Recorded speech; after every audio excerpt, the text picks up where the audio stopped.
I'm gonna finish my third glass of wine, immediately have a delicious plate of this, and then go right to bed.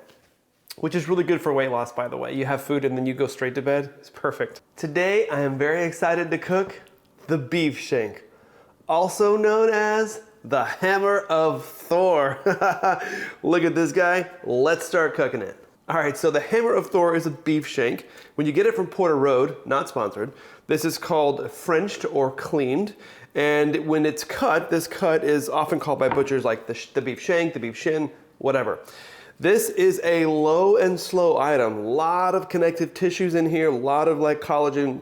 This is not something that you can like cook quickly and then sear. No, this is a low and slow item. So be prepared for a long cook, 250 degrees, really, really long time, but the rewards are going to be incredible. Now, the two main ways you're gonna cook this are either like we're gonna do is smoke it, or you can braise it. So obviously today I'm going to smoke it, but you could also braise this if you wanted to. Just something that's gonna take a long time to really break down all that connective tissue and give you a really moist, tender, juicy cut of meat. So I went back and forth on how I wanted to season this. I thought about maybe doing a complex, custom rub, or maybe something off the shelf, salt and pepper, I don't know. But I think in looking around, I saw that a few people were using Lowry seasoned salt and black pepper. It's the easiest one, and I think it originated from mad scientists, of course.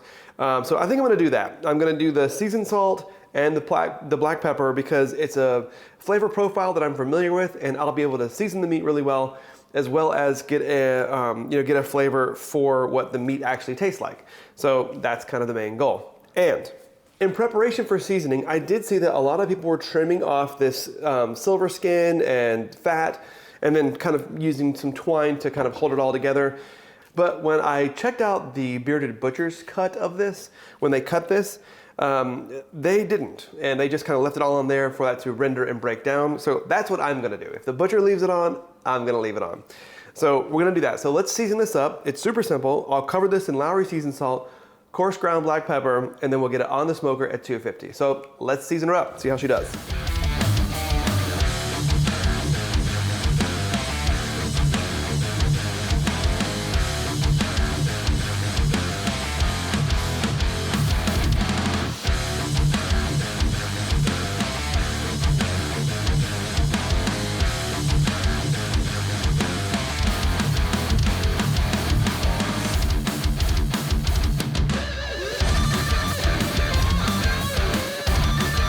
All right, super simple rub. The only other thing I'm gonna do here is I am going to wrap the bone in some tinfoil. Now you don't have to do that. Just everything that I've seen about it says that's a great way to keep the bone looking sharp and nice and presentable. So I'm gonna do that just for the aesthetic purpose of it, but you don't have to do that if you don't want. So once I wrap the bone, we're gonna get it on the smoker at 250 degrees, and we're gonna let that go for a long time. So let's get it wrapped with the foil around the bone and then on the smoker.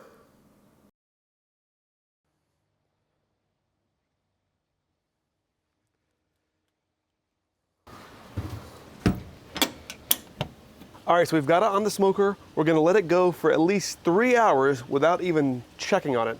And I imagine that we'll probably need to go about 5 before we get to an internal temperature of around 180, 185. So we'll see in about 3 to 5 hours. All right, we're about 3.5 hours in. Getting a nice crust. Getting a little split on the fat there. Let's take a temp reading. 147, that's perfect. Coming along nicely. 163, okay. 160. All right, so I'm gonna give it a turn and then close her back up.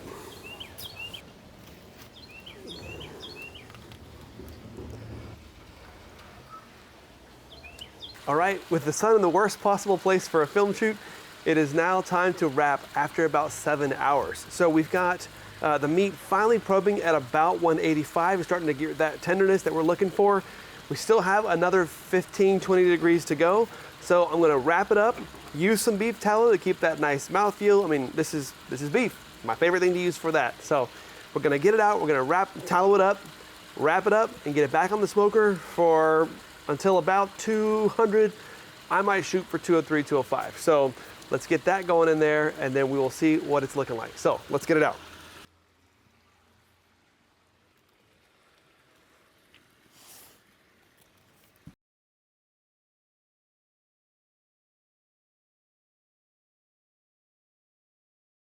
All right, this cut took forever. And I should have let it go just a little bit longer. I pulled it at 200, but my Uber comes at 4 a.m. tomorrow, so it's time to pull this meat by hook or by crook. This Thor's hammer is ready to be pulled. So let's open her up, pull it, and let's give it a taste.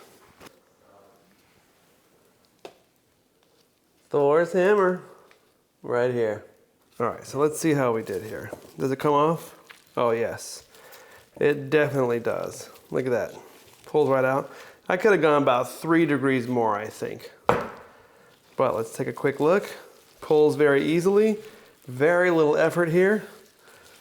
Look at this. Nice good smoke ring. Excellent bark. Look at that. Excellent bark.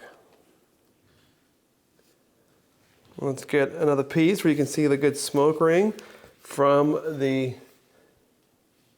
pit. Look at that. Nice bark. Holy crap. All right, so I think that I should have gone about 3 more degrees. However, this is still super tender and looks super juicy and moist. So let's try a bite and see how it came out.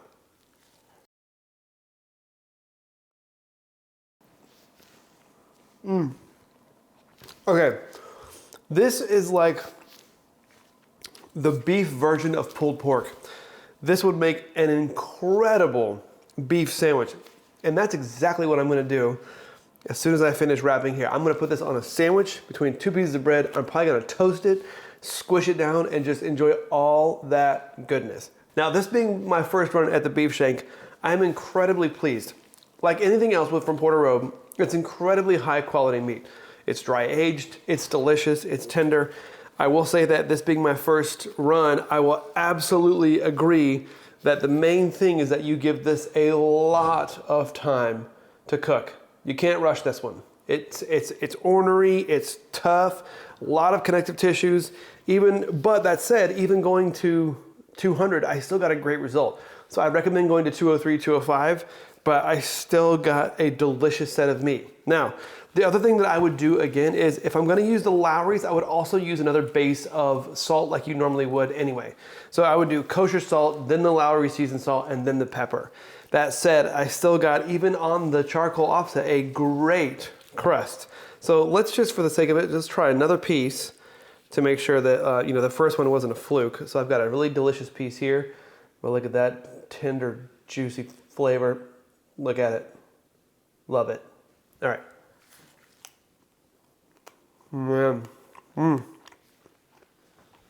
Oh. Yes. Okay. That piece was basically mainly bark, very concentrated flavor, super delicious. It really encapsulated all the smoke, all the seasoning, super good. So I highly recommend you try Thor's Hammer. This is really good. The beef shank from Porter Road, not a sponsored video, but that's where I got it. And it is an amazing, amazing cut. Really love it. Now, I probably, like they say on the website, this is not a cut for beginners. I would probably not have this be your first cut. If you've never done brisket or anything like that, I may give something else a try first. But that being said, like if you just let it go and you're patient and you let it go all the way from you cook it at 250 until you pull it, like I think that you're gonna have really great results. Just takes a lot of time and a lot of patience to really break down that connective tissue. Because basically, they call it the shin or the shank or whatever, because that's a muscle that's being used. There's a lot of work that's getting into that. So now that I have had this incredibly long smoke, I think mine ended up at right about 13 hours, and I could have gone a little bit more. But Thor's Hammer, total success. Come back again for the next one, and we'll see you soon.